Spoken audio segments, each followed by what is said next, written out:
Hello, my name is Devontae Hawkins. I'm a computer science major and a sophomore at Albany State University. Today, I will be explaining the Code of Assura, which were sex laws put in place to protect men and not women. I will highlight three codes from this source and explain my reasoning for choosing them, because when I first read it, it really stood out to me as that women were essentially property of a man, their husband, and they were not treated as equal or the same as a man. And I will also sort of explore of why this source tells us something more about the major themes in world history. And these themes can relate to labor, race, capitalism, violence, in this case, gender. Because it's wrong to have laws against women when women should be treated equally as a man. The first law I want to highlight, or the first code I want to highlight, is number 7. If a woman brings her hand against a man, they shall prosecute her. She shall pay 30 means of lead, and she shall also receive 20 blows, in which they will inflict on her.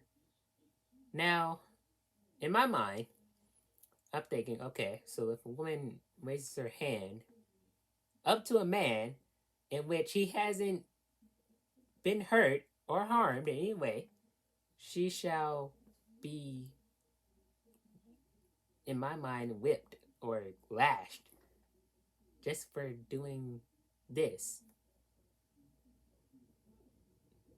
And it's not that the man got hurt or anything, but it was the action leading up to it.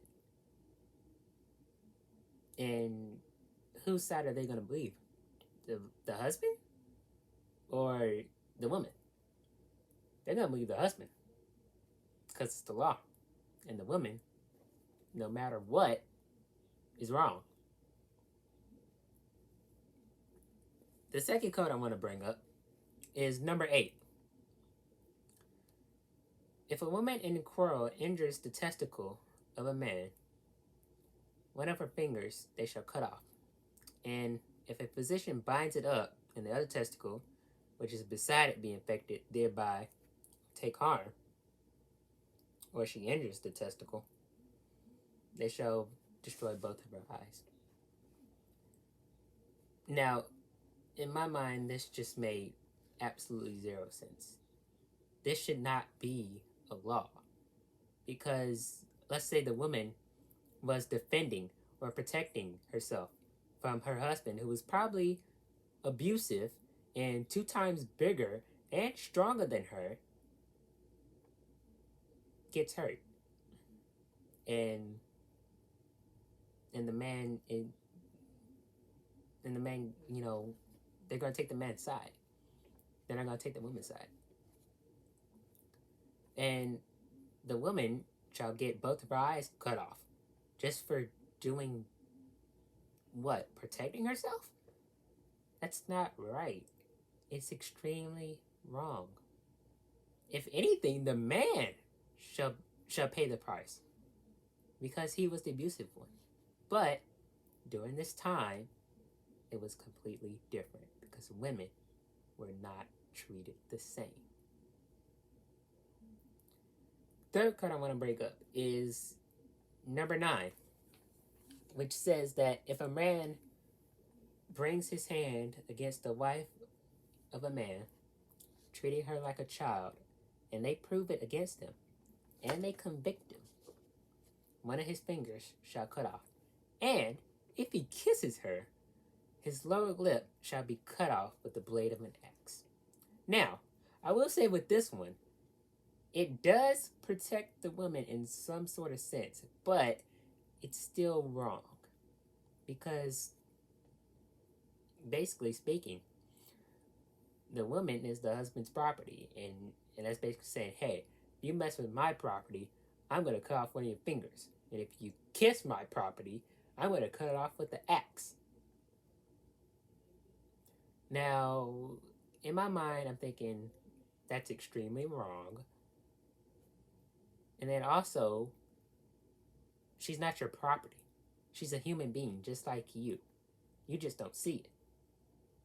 You see her as your servant, your slave, that only you are supposed to touch and keep and abuse.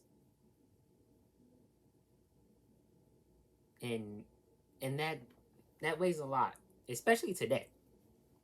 Especially today. But during this time, it was completely different.